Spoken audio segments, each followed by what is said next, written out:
قرآن مجید نے یہ دونوں موضوع، ایک اللہ رب العزت کی جو اپنی مخلوق پر کرم نوازی ہے کہ اس نے حضور علیہ الصلاۃ والسلام کو اس کائنات کے اندر مبعوث فرمایا نبی بنا کر، اور دوسرا جو پہلو تھا کہ میرے مصطفیٰ کریم علیہ الصلاۃ والسلام کی ذاتی رحمت للعالمین، قرآن نے ان دونوں کو کھول کے بھی بیان فرمایا ہے، الگ الگ طریقے سے بھی قرآن نے ان کو بیان فرمایا ہے۔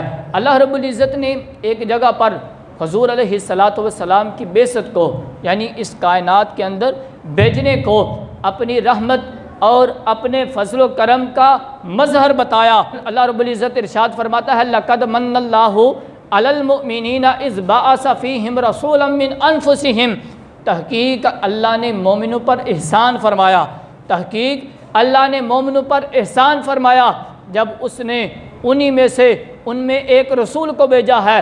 اب یہاں پر ایک بڑی قابل غور بات ہے، اللہ نے ہمیں بے شمار نعمتیں عطا فرمائی ہیں، اللہ نے ہمیں بے شمار نعمتیں عطا فرمائی۔ میرے بھائیو، یہ آنکھیں کوئی چھوٹی نعمت نہیں ہیں، یہ کان، یہ ہاتھ، یہ پاؤں کوئی چھوٹی نعمت نہیں ہے۔ اب جن کے نہیں ہیں ان سے جا کے پوچھیں کہ کتنی کمی محسوس ہوتی ہے، پتہ ان کو ہی ہے۔ ہمیں تو کچھ شکر کی ہمیں گنجائش ہی نہیں ملتی کہ ہم اللہ کا شکر ادا کر دیں کہ اللہ نے ہمارے تمام اعضاء سلامت رکھے۔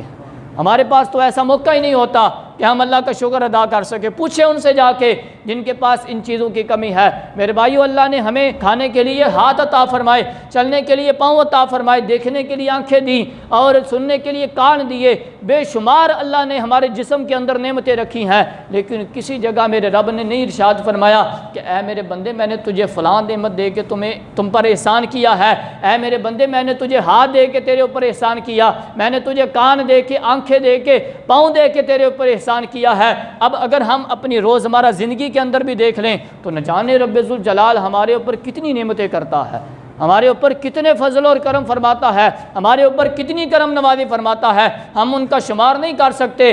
لیکن رب ذوالجلال نے کسی نعمت پر احسان نہیں جتایا، یہاں پر احسان کیوں جتا رہا ہے؟ یہاں پر احسان کیوں جتایا جا رہا ہے؟ فرمایا لَقَدْ مَنَّ اللَّهُ عَلَى الْمُؤْمِنِينَ إِذْ بَعَثَ فِيهِمْ رَسُولًا، کہ اللہ نے مومنوں پر احسان کیا جب اس نے ان میں ایک رسول کو بھیجا ہے۔ تو میرے بھائیوں، پتہ چل گیا اللہ نے ہمیں کوئی عام چیز نہیں عطا فرمائی، بلکہ رب ذوالجلال کو جو سب سے زیادہ محبوب چیز تھی اللہ نے وہ ہمیں عطا فرما دی ہے۔